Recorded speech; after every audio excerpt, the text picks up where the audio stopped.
आ सप तुहाडे सामने छड्डिया है, ये सप गारे हीरा च रह के ना उस नस्ल का सप है जिन्हें आ गारे हीरा च रह के 700 साल साडे नबी का इंतजार किया।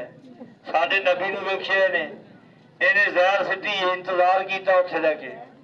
ए वेखो सप वेखो नूं बड़ी वड्डी बला लगदा है। ए साडे कोल एवें 3 सालां दा बच्चा 3 साल का ये जो होंगे ना 10 साल का 15 साल का ट्रैक्टर की ट्यूब तरह मोटा बिजली के खंभे तरह लम्मा ए फिल्मां तुसीं वेखिया सप बंदे खा जाता है।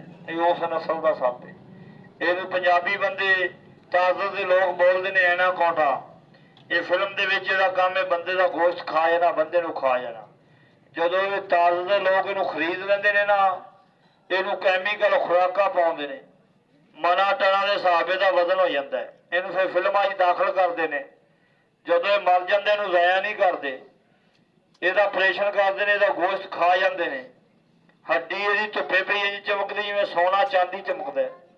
ਉਹਦੇ निक्के निक्के मोती सफेद रंग के हार गलों के हार कन्नां दे टॉपस ए नथलियां दे मोती पाए होंदे ने। ए वेखो जी ये चमड़ी का पटे बनाउंदे बेल्ट पैंटां दे घड़ियां दे इहदी चमड़ी बड़ी पक्की है।